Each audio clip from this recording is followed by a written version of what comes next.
Qu'elle soit en avant ou en arrière-scène, Sophie Durocher reste toujours Sophie Durocher.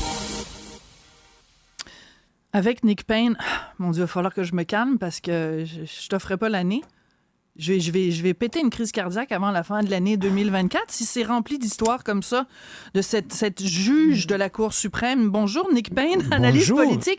On devait parler... du Rocher. Individu là, du tu Rocher. vas augmenter les statistiques des personnes avec un vagin qui font des crises cardiaques. Qui font des crises cardiaques. Mais on devait parler des électroménagers. Je présume que t'en as un, mais je veux pas trop rentrer dans ton intimité. La dernière fois que tu as regardé, bon, c'est confirmé.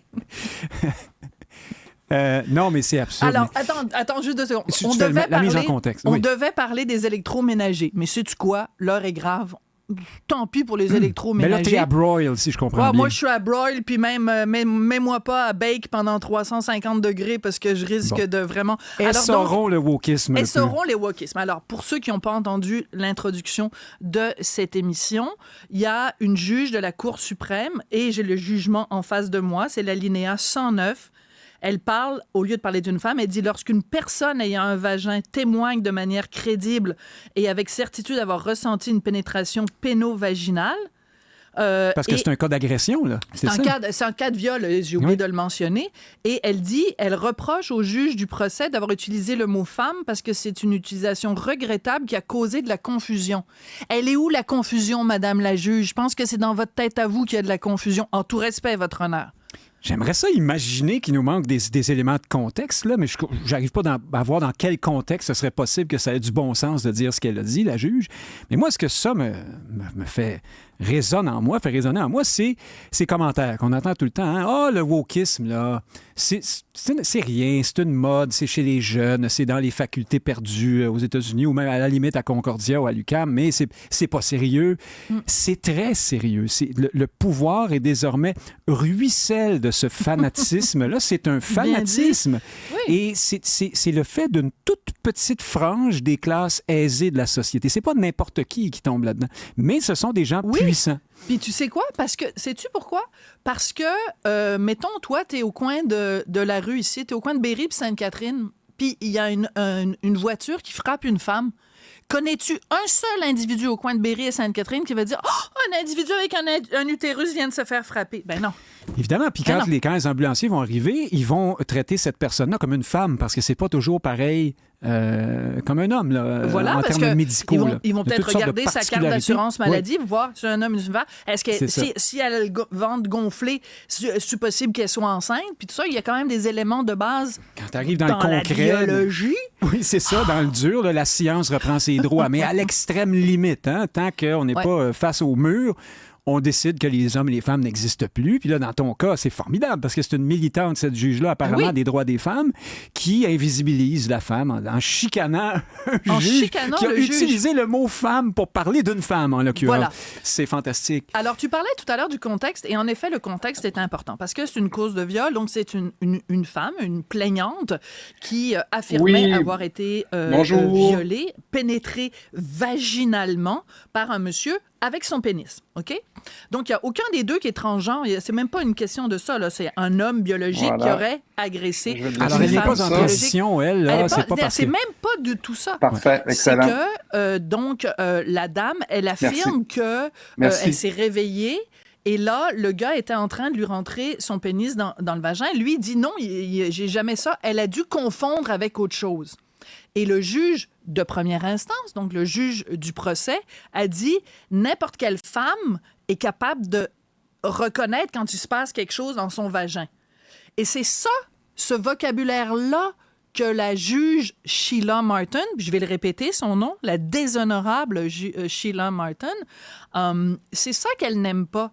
C'est pour ça qu'elle dit « Lorsqu'une personne ayant un vagin témoigne de manière crédible et avec certitude d'avoir ressenti une pénétration pénovaginale, le juge du procès doit pouvoir conclure qu'il est peu probable qu'elle se trompe. » C'est parce que ce qu'elle reproche au juge, c'est d'avoir utilisé le mot « femme » alors que c'est pas n'importe quelle femme qui sait ce qui se passe dans son vagin parce que, mettons que ça aurait été un homme transgenre, un homme transgenre sait ce qui se passe dans son vagin. C'est ça le reproche qu'elle fait au juge. À la seconde, lui, il décide qu'il est une femme, en l'occurrence, même s'il n'est pas encore physiquement transitionné. Non, mais c'est ça, les woke, ce qu'ils disent, c'est que tu peux être un homme et avoir un vagin. Et c'est là-dedans, c'est dans ce piège-là que tombe la juge Sheila Martin. Elle reproche au juge de première instance d'avoir utilisé le mot femme en disant « Ben voyons, n'importe quelle femme sait ce que c'est quand il se passe quelque chose dans ton vagin. » Il faut pas dire ça.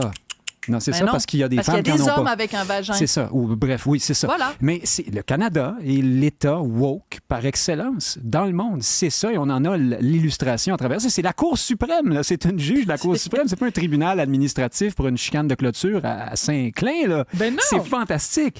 Et ça pose, pour moi, ça pose aussi la question de la médiocrité. Comment ça se fait que des gens qui ont fait des études...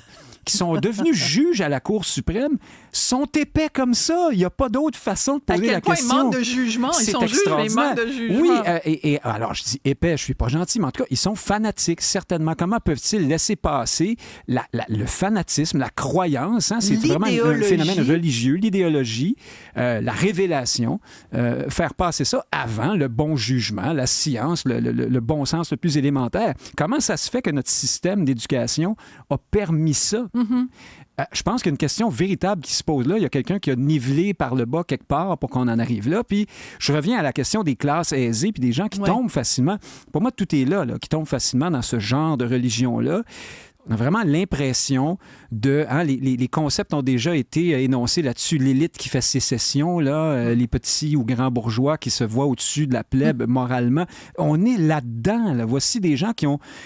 à ce point une vie confortable et facile, qui ont du temps pour imaginer des affaires comme ça, puis trouver que c'est nécessaire d'adhérer à ça au point qu'il faille le démontrer jusque dans sa pratique de juge à la Cour suprême, dans ce cas-ci. C'est sidérant, mais c'est un phénomène de société. Sais-tu quelle est la chose la plus ironique dans ce dossier-là, Nick? Et si c'était pas si drôle, il faudrait en pleurer. OK? Le 8 mars... C'est pour ça que j'ai le sourire depuis le début. Le 8 mars... Journée internationale des droits de la femme. La juge Martin, avec ses chums de filles, se sont fait photographier. Les femmes juges. On salue les femmes juges. Les femmes juges. OK, donc, on est quoi aujourd'hui? On est le 13. Il y a 5 jours, c'était correct. Là, c'est non, c'est la Journée internationale des femmes, on va célébrer les femmes. Dans ses jugements, elle dit non, personne avec un vagin. La médiocrité. Le monde à l'envers, on marche sur la tête. Les fous ont pris le contrôle de l'asile. Attention, tous aux abris. Ça marche plus, là. Mais on se demande après pourquoi. Alors, je vais faire un lien, tu le contesteras peut-être, mais pour plusieurs, la raison pour laquelle des tonnes actuellement de jeunes femmes ou de filles veulent devenir des gars, c'est qu'elles ont l'impression de vivre dans un monde qui les opprime à un point tel qu'il n'y a pas d'autre choix. Et ça participe un peu de ça. C'est-à-dire que là, on a trouvé une nouvelle façon de faire disparaître les femmes. C'est fantastique quand même. Alors, je pense que ça m'intéresserait beaucoup de savoir quelle est la réaction du Conseil du statut de la personne ayant un vagin. Peut-être une réaction de la Fédération des vagins, oui. La Fédération des personnes ayant un vagin du Québec ou le ministère de la condition des personnes ayant un vaginique. Toutes ces questions-là. Le parti... Vaginine. Les personnes ayant un vaginine. Le ministère de la condition des personnes ayant un vaginine. Là, il va falloir que Québec solidaire devienne un parti vaginiste aussi. Hein? Oui, c'est ça. Hey, merci beaucoup, Nick. Avec plaisir.